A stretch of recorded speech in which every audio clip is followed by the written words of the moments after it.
everybody. It's your girl, Angela Grace from AZULAD Life Coaching. And today, I want to talk to you about affirmations. We love them, right? How they work, why they work, and how they work in relation to God and God's Word. So, a big trend that has been surfacing, y'all know, adopting affirmations for manifestation.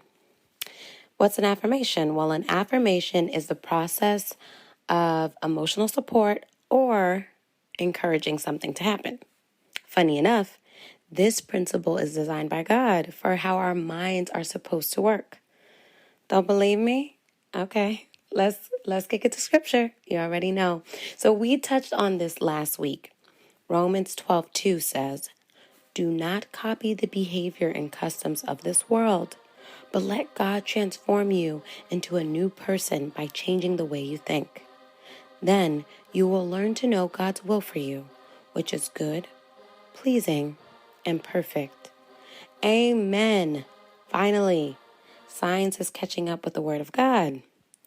First, let's take a look at how affirmations change your mind. Your subconscious mind is responsible for 95% of your daily habits, thoughts, fears, and rituals. Did you know that? The subconscious mind typically requires 22 to 66 days to be reprogrammed. Yeah, I said it. Reprogrammed. You can be programmed, okay? You ever heard of brainwashing? Well, here it is. If you're over the age of 31, it can take twice as long. Okay, so boom. Affirmations are used to reprogram your subconscious mind.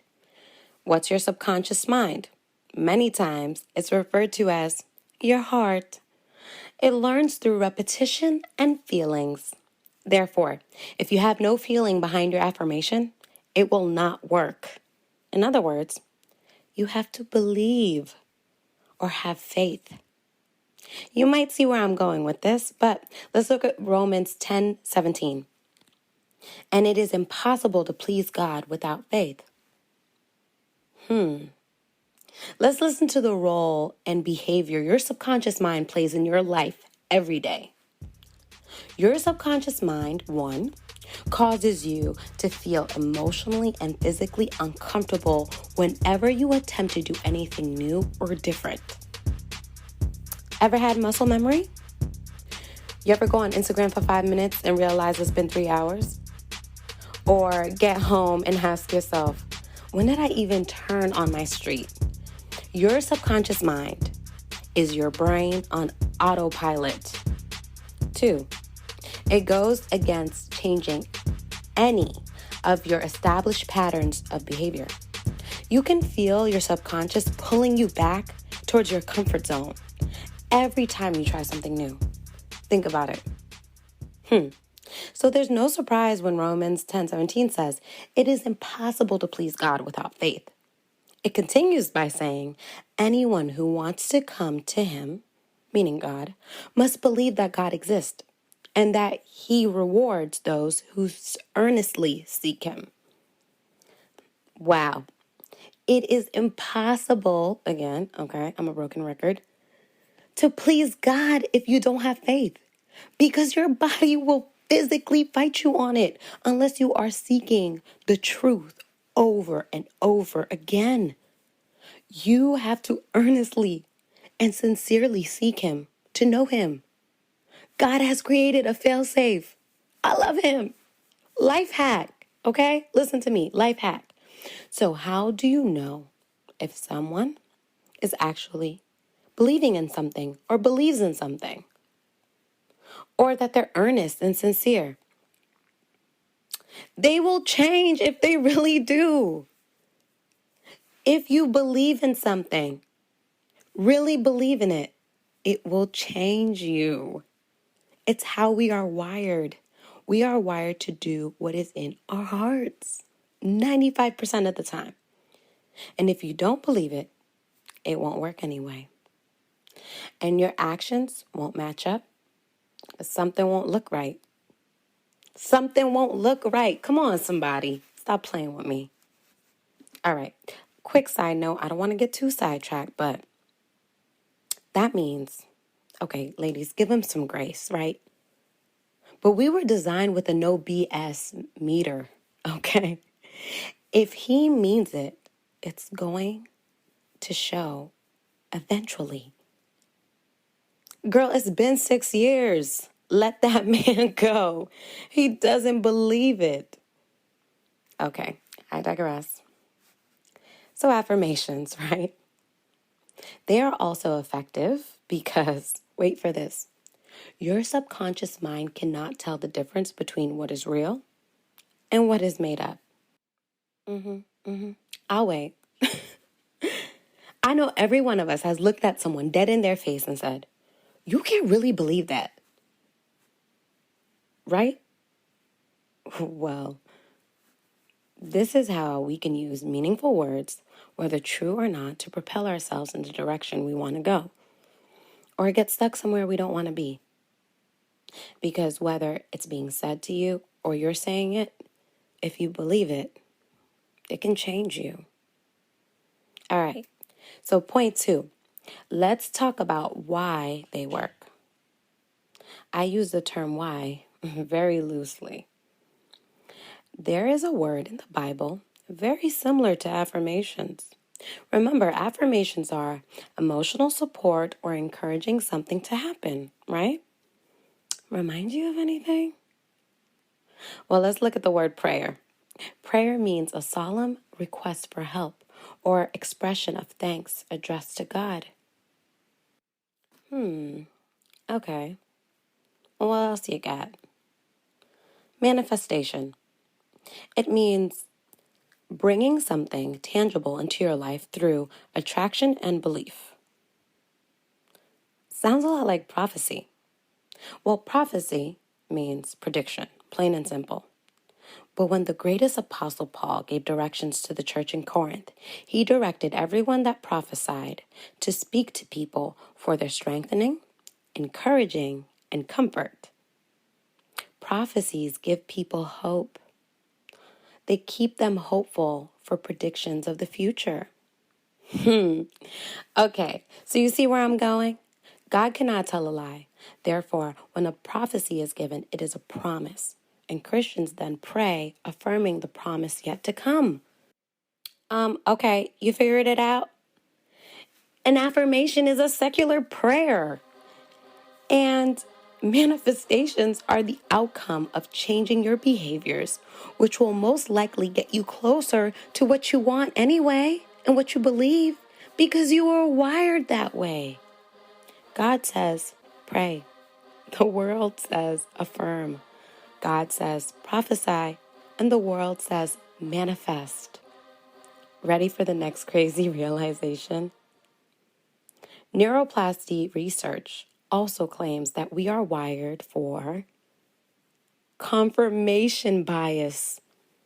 Our minds are wired to constantly be looking for confirmations in what we believe in and to confirm that it's true.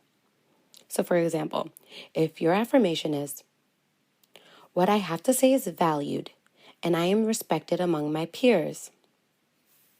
Well, lo and behold, when you go to work that day and your coworker says, hey, can you help me weigh in on something I'm struggling with? A light bulb is going to go off in your head, and it will give you a little confirmation and a win that you are affirming that you are valued and respected among your peers. In other words, your prayers to yourself have been answered. Congratulations, you have a God complex. So let's recap, shall we? God says, pray. The world says, affirm. God says, prophesy. The world says, manifest. God sends a miracle, and the universe sends a sign. At this point, you might be saying, okay, Ange, I get it. But what's the problem? Seems like they both work, right? That's why we were wired that way. Well, there's a big problem. And there's one very big part that is missing from affirmations to confirmations to manifestation. That's discernment. So discernment, okay, and I got a little tripped up here because, okay. Discernment is the ability to judge well, the perception in the absence of judgment, to obtain spiritual guidance and understanding. Thank you, Webster. You know why the ability to judge is important? Because what the world is still yet not able to grasp or doesn't want to is that for every single living moment of your life, there are 3 things battling for your attention: your voice, God's voice, and the world's voice. But within that world view and world's voice is the enemy's voice. The Bible says we are not fighting against flesh and blood enemies, but against evil rulers and authorities of unseen world, against mighty powers in this dark world, and against evil spirits in the heavenly places.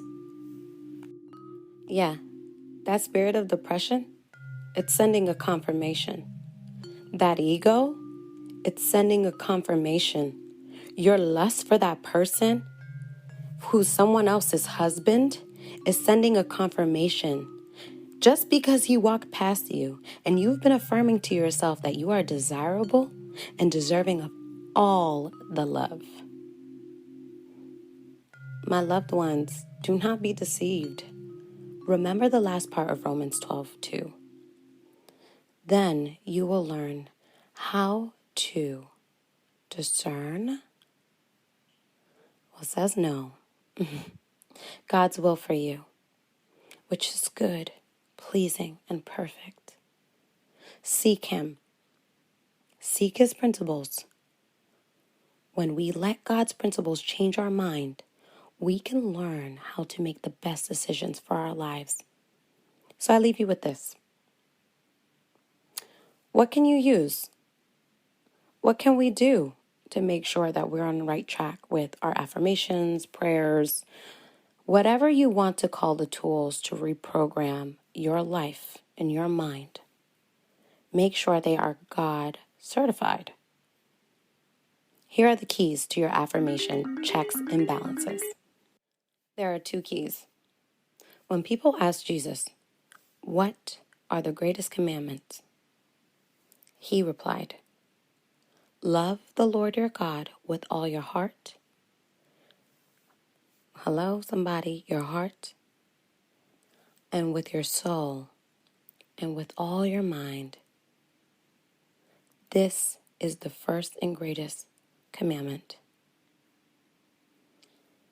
And the second is like it. Love your neighbor as yourself. All the law and the prophets hang on these 2 commandments. Amen. All the commandments, all the laws, all the principles, all the lessons in the Bible hang on these 2 principles.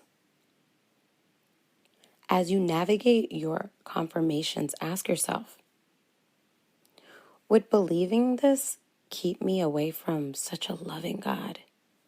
Keep me away from loving God with all my heart, all my soul, and all my mind?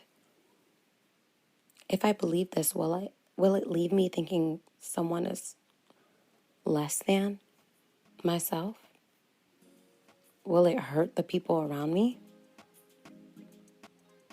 These are the best checks and balances, is what Jesus tells us. Everything depends on them. Our affirmations should not conflict with these 2 commandments. I think it's simple enough, and I think you can do it. And if you need help, you know where to find me. I appreciate y'all, as always. So happy to share this message with you. Love y'all, and I can't wait to send something next week. All right.